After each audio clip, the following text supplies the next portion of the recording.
Assalamualaikum warahmatullahi wabarakatuh. Saya Lili Rahmawati dari Fakultas Tarbiyah, Program Studi Pendidikan Agama Islam. Di sini saya akan menceritakan sejarah singkat tentang Nabi Muhammad SAW. Benar, beliau terlahir dari seorang ibu yang bernama Siti Aminah dan ayahnya yang bernama Abdullah, yang dilahirkan pada hari Senin 12 Rabiul Awal atau 22 April 570 Masehi di kota Mekah. Masa kelahiran Nabi Muhammad SAW dilahirkan dalam keadaan yatim, karena ketika Nabi Muhammad masih dalam kandungan, Abdullah telah meninggal dunia.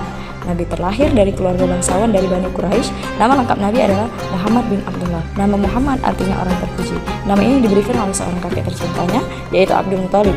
Sebelum kelahiran Nabi SAW, banyak hal yang terlihat jauh berbeda jika dibandingkan dengan pasca kelahirannya, dan ditandai dengan peristiwa yang terjadi sangat luar biasa pada masa itu, yaitu masa jahiliyah. Masa jahiliyah yaitu zaman kebodohan sebelum kelahiran Nabi, di mana umat Nabi ketika itu terbiasa menyembah patung-patung berhala. Mereka terbiasa juga dengan mabuk-mabukan, main judi, maksiat, dan merendahkan kaum derajat wanita. Hidupnya berpindah-pindah dan terpecah dengan beberapa suku yang disebut kabilah. Hidup yang penuh dengan kebebasan, yang tidak memiliki aturan dalam bermasyarakat, sehingga kehidupannya sangatlah kacau pada masa itu. Tahun Gajah. Peristiwa Tahun Gajah ini merupakan peristiwa terjadinya penyerbuan kota Mekah oleh pasukan Abraha pada masa kelahiran Nabi Muhammad. Lalu Abraha mendirikan gereja besar yang bernama Al-Bulais.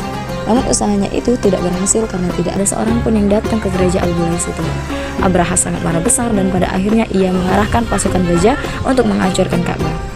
Saat Ka'bah ingin dihancurkan, Allah Subhanahu wa Ta'ala mengutus burung ababil untuk membawa kerikil sijil dengan paruhnya. Kerikil-kerikil itu dijatuhkan tepat mengenai kepala masing-masing pasukan gajah tersebut, sehingga tembus ke badan mereka sampai mati. Peristiwa ini diabadikan dalam Al-Quran surat Al-Fil ayat 1-5. Dan di masa ini lahir seorang Nabi Muhammad SAW.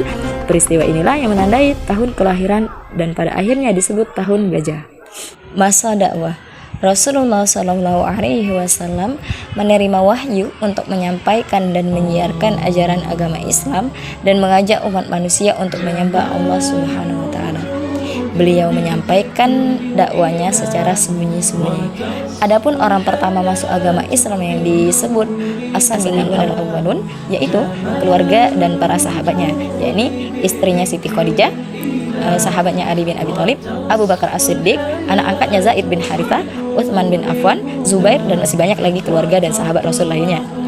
Selama 3 tahun Rasulullah berdakwah secara sembunyi-sembunyi dari satu rumah ke rumah lainnya.